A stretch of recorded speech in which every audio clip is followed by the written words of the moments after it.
ساحل نے آگے بڑھ کر تہہ خانے کے دروازے کے کلپ کو دائیں طرف دھکیلا تو وہ دروازہ کھل کر سرکتا ہوا ایک فریم میں داخل ہو گیا۔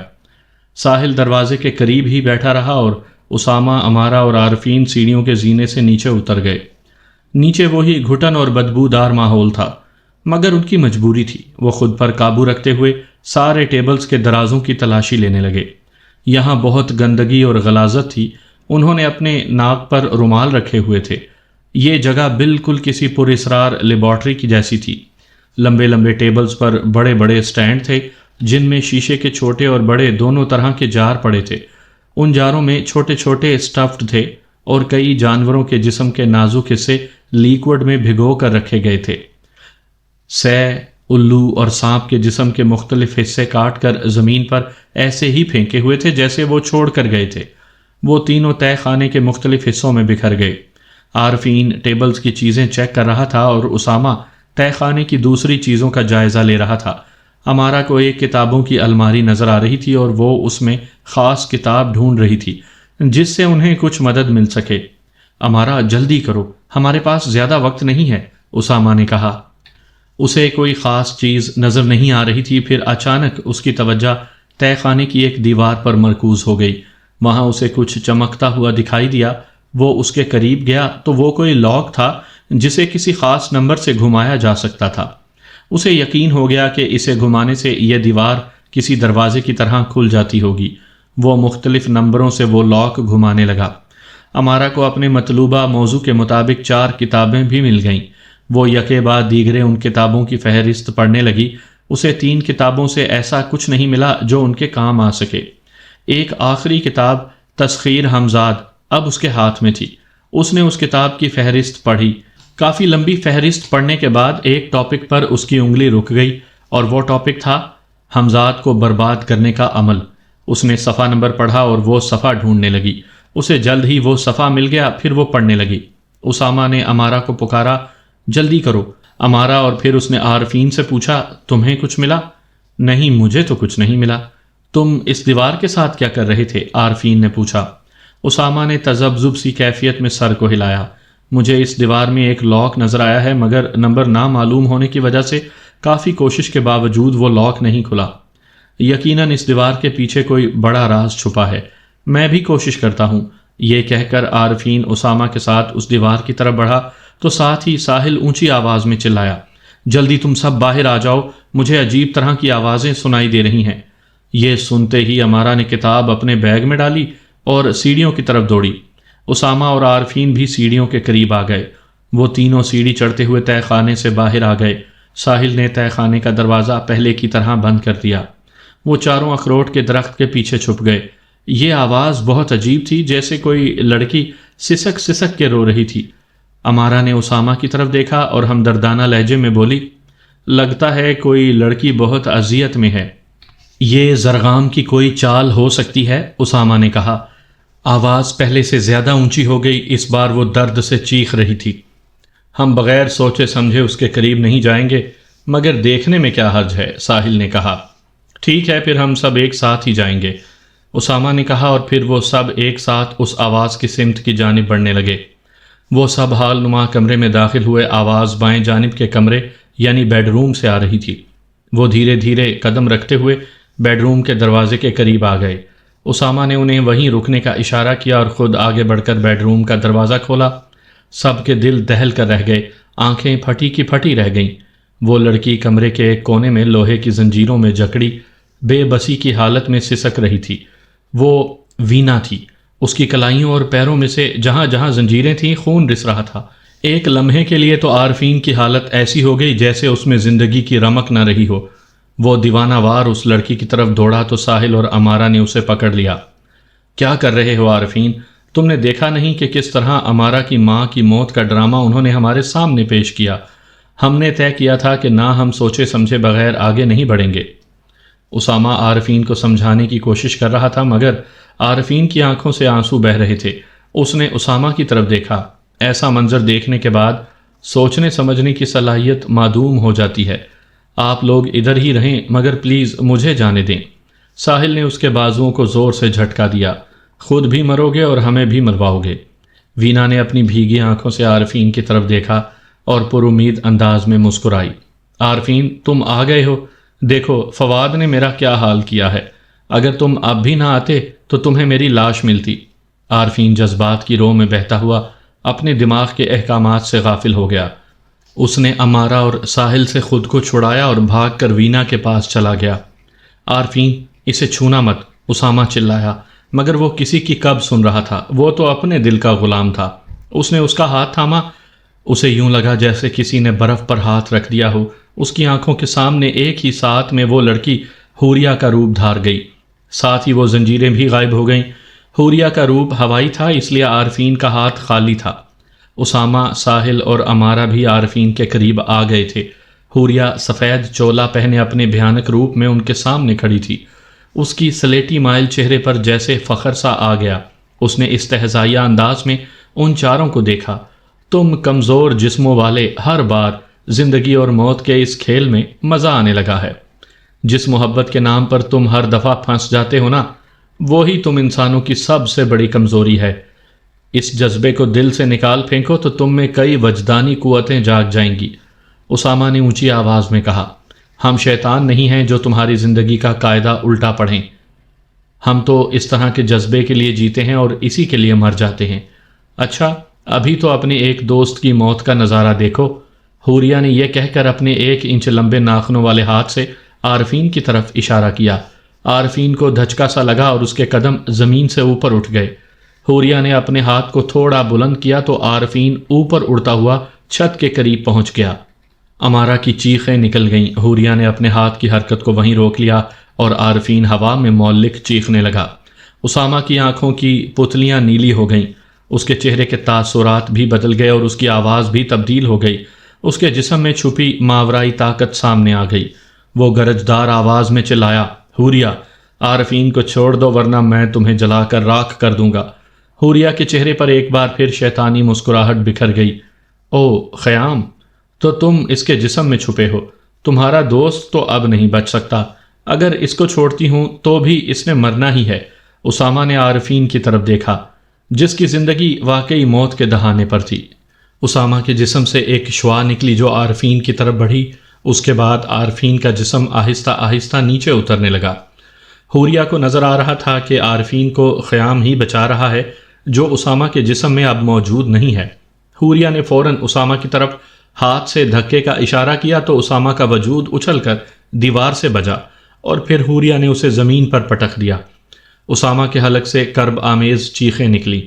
امارہ نے اسے اپنی باہوں میں لے لیا۔ اسامہ کے جسم کی ہڈیاں بری طرح چٹک گئی تھی مگر عارفین کے جسم پر خراش تک نہ آئی تھی۔ روشنی کی پراسرار شعاع حوریہ کی طرف بڑھی اور خیام کے روپ میں تبدیل ہو گئی۔ ساحل اور عارفین نے مل کر اسامہ کو اٹھایا۔ امارہ نے اسامہ کا بیگ اٹھایا اور وہ سب کمرے سے باہر نکل گئے۔ ساحل اور عارفین نے اسامہ کو صحن میں لٹایا۔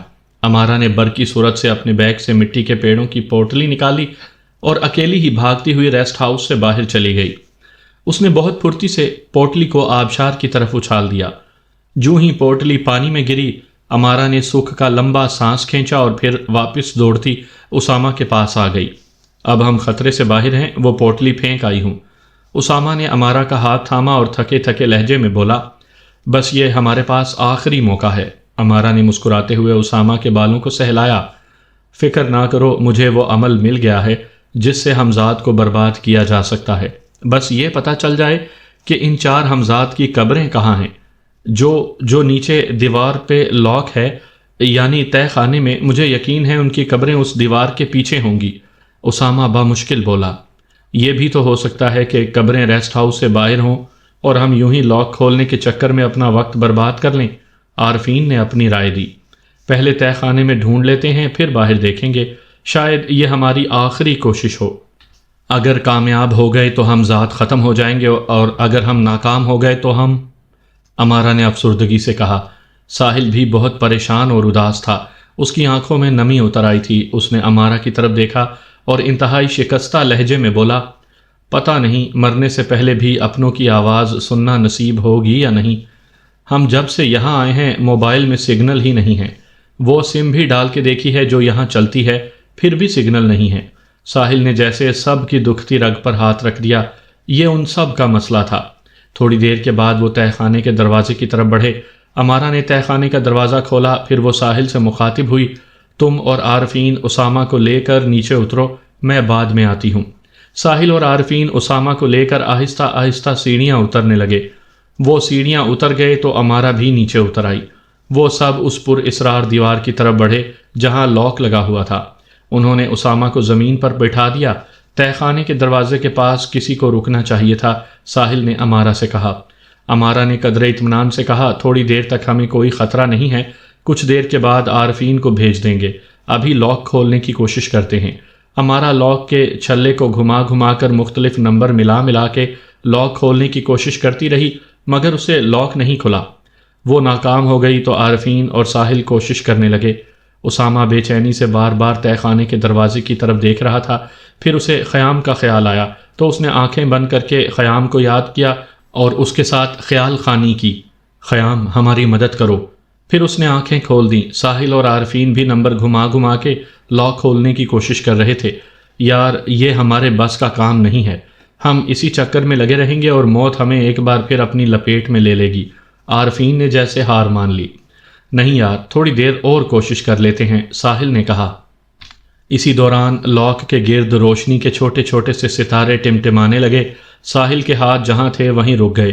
لاک خود بخود گھومنے لگا اور لاک کے نمبر خود بخود ملنے لگے، اور پھر ٹک کی آواز کے ساتھ لاک کھل گیا اور دیوار خود بخود بائیں طرف کو تھوڑی سی سرک گئی۔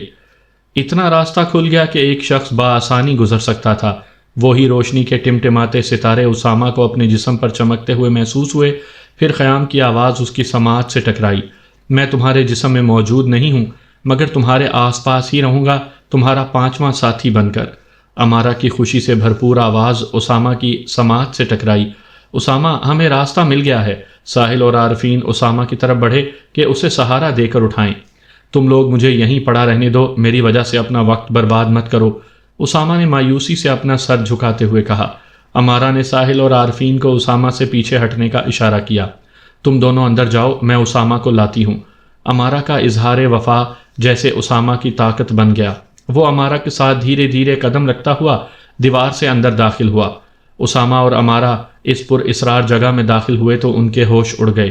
انہوں نے ساحل اور عارفین کی طرف دیکھا جو حیران، ساکت و جامد کھڑے تھے۔ یہ 5 قبروں کا چھوٹا سا قبرستان تھا۔ کچی مٹی کی 4 قبریں ایک ہی ترتیب میں تھیں اور ایک قبر ان سے تھوڑے فاصلے پر تھی۔ قبروں پر لکڑی کے کتبے لگے ہوئے تھے جن پر ان کے نام لکھے تھے، فواد، خیام، حوریہ اور وشا، اور ایک طرف قبر تھی جس کے کتبے پر زرغام کا نام کنندہ تھا۔ یہ نام پڑھ کر ان کے دل ایسے ہو گئے جیسے کسی نے اپنی مٹھی میں بھینچ کر رکھ دیے ہوں۔ امارہ بے خود ہو کر پھوٹ پھوٹ کر رونے لگی۔ اسامہ نے امارہ کے شانے پر ہاتھ رکھا، خود کو سنبھالو امارہ، یہ وقت جذباتی ہونے کا نہیں ہے، کچھ کرنے کا ہے۔ امارہ روندھی ہوئی آواز میں بولی، مجھے تو انسانیت کی تذلیل پر رونا آ رہا ہے۔